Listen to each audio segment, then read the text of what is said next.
എത്ര തവണ നിങ്ങൾ ചെയ്യണമെന്ന് ഒരുപാട് ആഗ്രഹിച്ച പല കാര്യങ്ങളും മറ്റുള്ളവർ എന്ത് വിചാരിക്കും എന്നാലോചിച്ച് ചെയ്യാതിരുന്നിട്ടുണ്ട്. ഉദാഹരണത്തിന്, ആഗ്രഹമുള്ള വസ്ത്രം ധരിക്കണമെന്നുണ്ടാവും, പക്ഷെ ധരിക്കുന്നുണ്ടാവില്ല. ക്ലാസ്സിൽ ഉത്തരം പറയണമെന്നുണ്ടാവും, പക്ഷെ പറയുന്നുണ്ടാവില്ല. ഫാഷൻ ഫോളോ ചെയ്യണമെന്നുണ്ടാവും, പക്ഷെ ചെയ്യുന്നുണ്ടാവുന്നില്ല. നമുക്ക് എല്ലാവർക്കുമുള്ള ഒരു പ്രോബ്ലം തന്നെയാണിത്. പക്ഷേ എപ്പോഴും ഇങ്ങനെ മറ്റുള്ളവർ എന്ത് വിചാരിക്കുമെന്ന് ചിന്തിച്ചുകൊണ്ടിരുന്നാൽ നിങ്ങൾക്കൊരിക്കലും നിങ്ങൾ വിചാരിക്കുന്നത് പോലെ ഒരു ജീവിതം ജീവിക്കാനായിട്ട് സാധിക്കില്ല. എപ്പോഴും മറ്റുള്ളവരായിരിക്കും നിങ്ങളെ കൺട്രോൾ ചെയ്യുക. വേറൊരാൾ ഡിസൈൻ ചെയ്ത ലൈഫായിരിക്കും നിങ്ങൾ ജീവിച്ചുകൊണ്ടിരിക്കുന്നത്.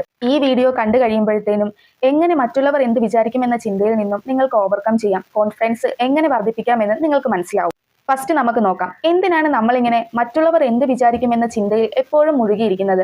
ശരിക്കും പറഞ്ഞാൽ ഇത് നമ്മുടെ DNA-യിൽ തന്നെ ഉള്ളതാണ്.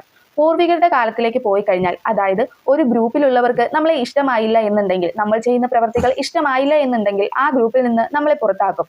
അത് നമ്മളെ അപകടത്തിലാക്കുകയും ചെയ്യും. പക്ഷേ ഇന്ന് നമ്മളാരും കാട്ടിലല്ല ജീവിക്കുന്നത്.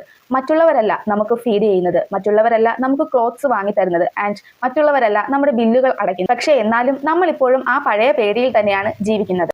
ഈ ലോകത്ത് ആളുകൾക്ക് മറ്റുള്ളവർ എന്ത് ചിന്തിക്കുന്നു എന്നതിനെപ്പറ്റി ചിന്തിക്കാനൊന്നും നേരമില്ല.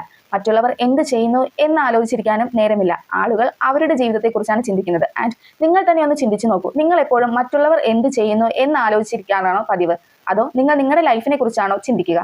മറ്റുള്ളവരും അങ്ങനെ തന്നെയാണ്. മറ്റുള്ളവർ എപ്പോഴും നിങ്ങളെക്കുറിച്ചാണ് ചിന്തിച്ചിരിക്കുന്നത് എന്നുള്ള ചിന്ത തന്നെ ആദ്യം എടുത്ത് കളയുക.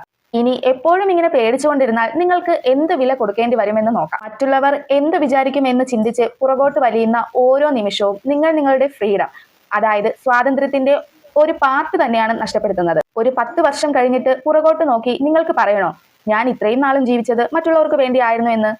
ഒരിക്കലുമില്ല. അതുകൊണ്ട് ഈ ചിന്ത ഇപ്പോൾ തന്നെ സ്റ്റോപ്പ് ചെയ്യൂ. ഇനി നമ്മൾക്കിത് എങ്ങനെ സ്റ്റോപ്പ് ചെയ്യാമെന്ന് നോക്കാം. അവരെന്ത് ചിന്തിക്കുന്നു എന്നത് എന്റെ കാര്യമല്ല. നിങ്ങൾക്കൊരിക്കലും മറ്റുള്ളവരുടെ തോട്ട്സിനെ കൺട്രോൾ ചെയ്യാനും സാധിക്കില്ല. അതിന് ശ്രമിക്കാതിരിക്കുന്നത് തന്നെയാണ് ഏറ്റവും നല്ലത്. ആളുകൾ നമ്മളെ ജഡ്ജ് ചെയ്യുമോ എന്നുള്ള പേടി, നമ്മളെ റിജക്റ്റ് ചെയ്യുമോ എന്നുള്ള പേടി, ആ പേടി മാറ്റിയെടുക്കാൻ ആ പ്രോബ്ലത്തെ ഫേസ് ചെയ്യുക എന്നത് തന്നെയാണ് ഏക വഴി. പേടി കാരണം നിങ്ങൾ മാറ്റിവെച്ചിരുന്ന ആ ഔട്ട്ഫിറ്റ് അത് നിങ്ങൾ ധരിക്കുക. ഒരു ഗ്രൂപ്പിന്റെ ഇടയിൽ നിങ്ങളുടെ അഭിപ്രായം നിങ്ങൾ പറയുക. അങ്ങനെ നിങ്ങൾക്ക് അൺകംഫർട്ടബിൾ ആയിരുന്ന എല്ലാ കാര്യങ്ങളും നിങ്ങൾ ചെയ്യാൻ തുടങ്ങുക. അതിനുശേഷം നിങ്ങൾ നിങ്ങളോട് തന്നെ സ്വയം ഒന്ന് ചോദിക്കും. ഇൻഫാക്ട് നിങ്ങൾ മനസ്സിലാക്കും പേടിച്ചതുപോലെ ഒന്നും തന്നെ ഇല്ല എന്ന്.